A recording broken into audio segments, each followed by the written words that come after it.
السلام علیکم ورحمۃ اللہ وبرکاتہ۔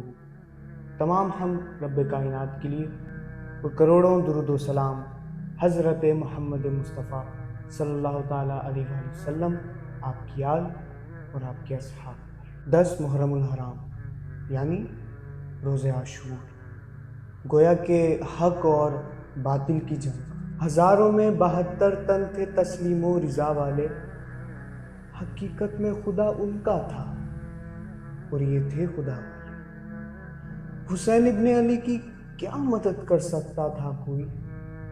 ارے وہ خود مشکل کشا تھے اور تھے مشکل کشا والے۔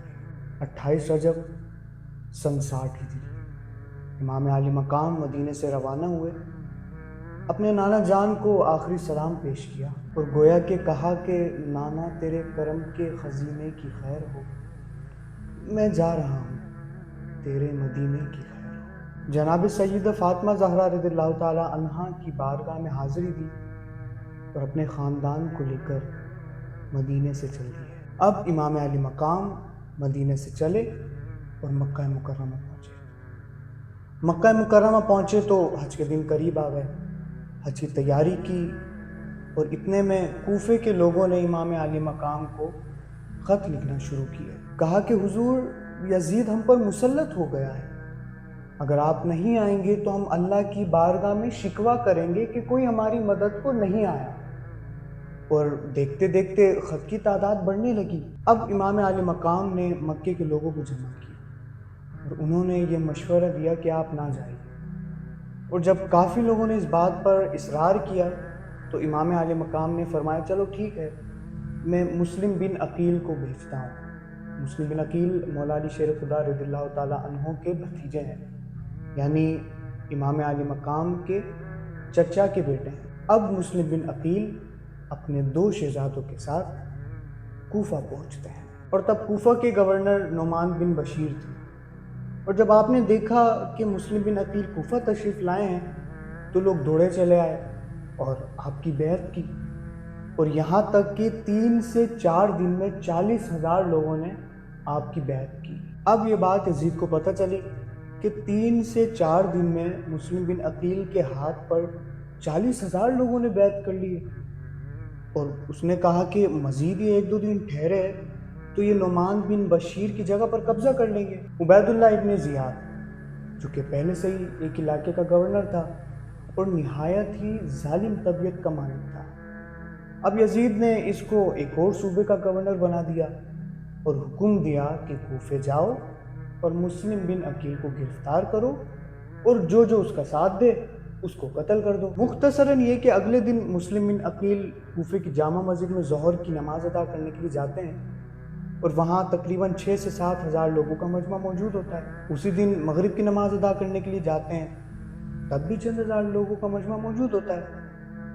آپ امامت کرتے ہیں، نماز کی نیت باندھتے ہیں، اور پیچھے تب بھی تقریباً 10 سے 11 صفیں لوگوں سے بھری ہوتی ہیں۔ اب آپ سلام پھیرتے ہیں تو پیچھے کوئی بندہ موجود نہیں ہوتا، آپ کو گرفتار کر لیا گیا، اور گورنر ہاؤس کا جو مینار تھا جو کہ بہت اونچا تھا، آپ کو وہاں سے زمین پر گرایا گیا، اور اب مسلم بن عقیل شہید ہو چکے ہیں۔ اور اسی سے 1 رات پہلے آپ نے امام علی مقام کو خط لکھا کہ آپ تشریف لے آئیے، ادھر حالات بہت اچھے ہیں، اور اس کے بعد یہ واقعہ ہوا کہ گرفتاری ہوئی اور آپ کو شہید کر دیا گیا۔ اب امام علی مقام کو جب مسلم بن عقیل کا خط ملا تو امام حسین رضی اللہ تعالیٰ عنہ اب مکے سے کوفے کی جانب چل دیے۔ ایک شخص تھا حر بن یزید، وہ اپنے لشکر کو لے کر آپ کے رستے میں آیا، آپ کو 1 بار روکا، دوسری بار روکا، تیسری بار روکا، کہا کہ یا تو اب آپ بیعت کریں گے یا اب جنگ کریں گے۔ امام علی مقام نے فرمایا بیعت تو میں نہیں کروں گا، ہاں اس کے علاوہ جو کہو گے اس کے لیے میں تیار ہوں۔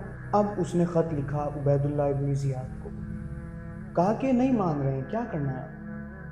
اس نے کہا کہ پانی بند کر دو، ان کے ساتھ میں بچے ہیں، کھانا پینا نہیں ملے گا تو مان جائیں گے۔ جب حر کو یہ پیغام پہنچا تو کہا کہ میرا دل یہ گوارا نہیں کرتا، کہ میں حسین ابن علی پر پانی بند کر دوں؟ اب عبید اللہ ابن زیاد نے عمر بن سعد کو 10,000 لشکر کے ساتھ بھیجا اور اب حسین ابن علی کو روک لیا گیا۔ میں بہت مختصراً یہ واقعہ عرض کر رہا ہوں، ورنہ یہ واقعہ جو امام حسین کی ہجرت سے شہادت تک اور اس کے بعد جو واقعات ہوئے بہت طویل ہیں۔ اب دن گزرتے جا رہے ہیں اور اس کے ساتھ ساتھ یزید مشکلاتوں میں اور اضافہ کرتا جا رہا ہے، تکلیفیں اور بڑھاتا جا رہا ہے کہ بس کسی طرح حسین ابن علی بیعت کر لیں۔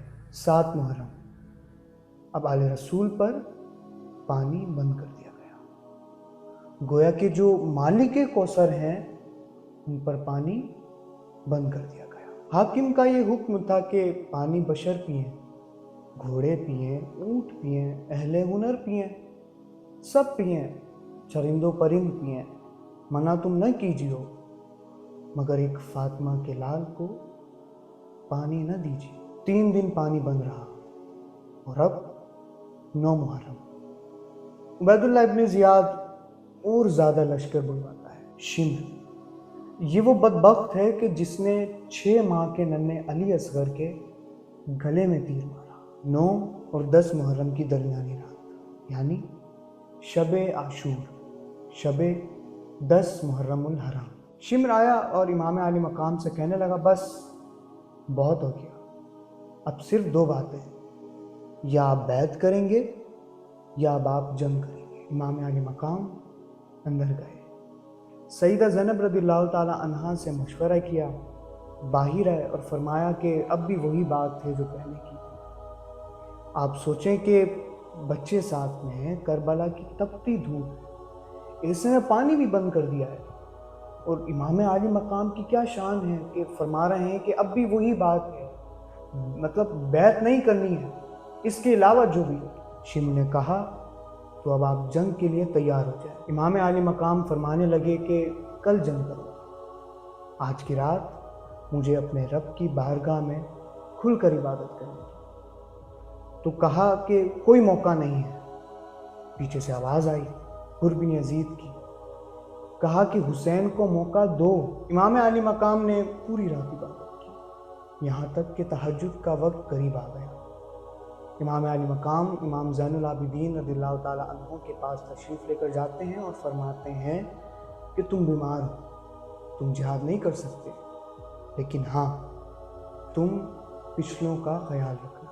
سیدہ زینب رضی اللہ تعالیٰ عنہ کے پاس فرمایا کہ تم میری بہن ہو، بڑی ہو، اور پیچھے یہ سارے بچے جوان ہیں، ان کے حوصلے تمہارے ذمہ ہیں۔ فجر کی نماز ادا کی اور اب 10 محرم کا سورج طلوع ہو گیا۔ اور یہ بات میں دوبارہ عرض کر رہا ہوں کہ یہ واقعہ میں بہت مختصراً بیان کر رہا ہوں، اور اگر اس واقعے کو تفصیلاً بیان کیا جائے تو اس کے لیے کافی ٹائم چاہیے۔ 10 محرم الحرام جمعہ کا روز، جب کربلا میں آئے دلارے بطول کے، شیر خدا کے لال نواسے رسول کے، چاروں طرف سے گھیر لیا فوج شام نے، یہ ظلم سیدوں پہ کیا فوج شام۔ اب ایک ایک جوان کفار کو کاٹتا جا رہا ہے اور شہید ہوتا جا رہا ہے۔ گویا کہ زینب نے جب نگاہوں سے دیکھا یہ ماجرا، آ کر کہا حسین سے بھیا سنو ذرا، کرتی ہوں اس غریبی میں آخری صبر، خدمت میں لے کے آئی ہوں میں اپنے دونوں لال۔ سیدہ زینب رضی اللہ تعالیٰ عنہ کے 2 شہزادے اون محمد فرمائے کہ مانا کہ یہ تمہاری بہن کا قرار ہے، پر پیارے حسین تجھ پہ یہ بچے نثار ہیں، اور اب اون محمد کربلا کے میدان میں کفار کا سامنا کرتے ہوئے شہید ہو گئے۔ جناب علی اکبر آئے، کفار کا سامنا کیا، شہید ہو گئے۔ جناب علی اصغر 6 مہینے کے ننھے بچے کے گلے میں تیر مارا، شہید ہو گئے۔ عباس علمدار پانی تک پہنچے، دونوں بازو قلم ہوئے، شہید ہو گئے۔ اصغر علی بھی راہی باغ ارم ہوئے، عباس کے بھی نہر پہ بازو قلم ہوئے۔ قاسم کا سینہ چھل گیا۔ جناب امام حسن مجتبی رضی اللہ تعالیٰ عنہ کے شہزادے جناب قاسم کا سینہ چھل گیا، اکبر ہوئے شہید، یہاں تک کہ راہ خدا میں سب ہی دلاور ہوئے شہید۔ اب ایک ایک کر کے امام علی مقام کے سامنے سب شہید ہو گئے۔ ایک درد سے امام کا چہرہ اداس ہے، محسوس ہو رہا ہے کہ کعبہ اداس ہے، بچوں کا دکھ ہے سینے میں، فکر حرم بھی ہے، اور اس کے ساتھ نانا کی امت کا غم بھی ہے۔ گویا کہ شیر خدا کے شیر کی حالت عجیب ہے، وہ خوب جانتے ہیں شہادت قریب ہے۔ اب امام علی مقام میدان کی طرف چلتی ہے۔ نواسہ رسول ابن علی شیر خدا امام علی مقام میدان کی طرف چلتی ہے۔ اب علی کے شیر کے سامنے جو آتا وہ کٹ جاتا۔ اب یہ سارا منظر یزیدی فوج کا لشکر دیکھ رہا تھا۔ اتنے میں پیچھے سے آواز آئی، یہ علی کا بیٹا ہے، ایک ایک کر کے جاؤ گے تو سارے مارے جاؤ گے۔ اب سب نے ایک ساتھ مل کر حملہ کیا اور چاروں طرف سے گھیر لیا امام علی مقام کو، اور اب چاروں طرف سے تیروں کی بارش ہو رہی ہے، اور اتنے میں زخموں سے چور ہو کر امام علی مقام زمین پر تشریف لے آتے ہیں اور اپنے رب ذوالجلال کی بارگاہ میں سر بسجود ہوتے ہیں۔ گویا کہ کربلا کی خاک پر کیا آدمی سجدے میں ہے، موت رسوا ہو چکی ہے، اب زندگی سجدے میں ہے۔ وہ جو ایک سجدہ علی کا بچ رہا تھا وقت عصر، فاطمہ کا لال شاید اب اسی سجدے میں ہے۔ اس پہ حیرت کیا، لرز اٹھی زمین کربلا، راکب دوش پیمبر آخری سجدے میں ہے۔ سنت پیغمبر خاتم ہے سجدے کا یہ طول، کل نبی سجدے میں تھے، آج ایک ولی سجدے میں ہے۔ کربلا کی خاک پر کیا آدمی سجدے میں ہے، موت رسوا ہو چکی ہے، اب زندگی سجدے میں۔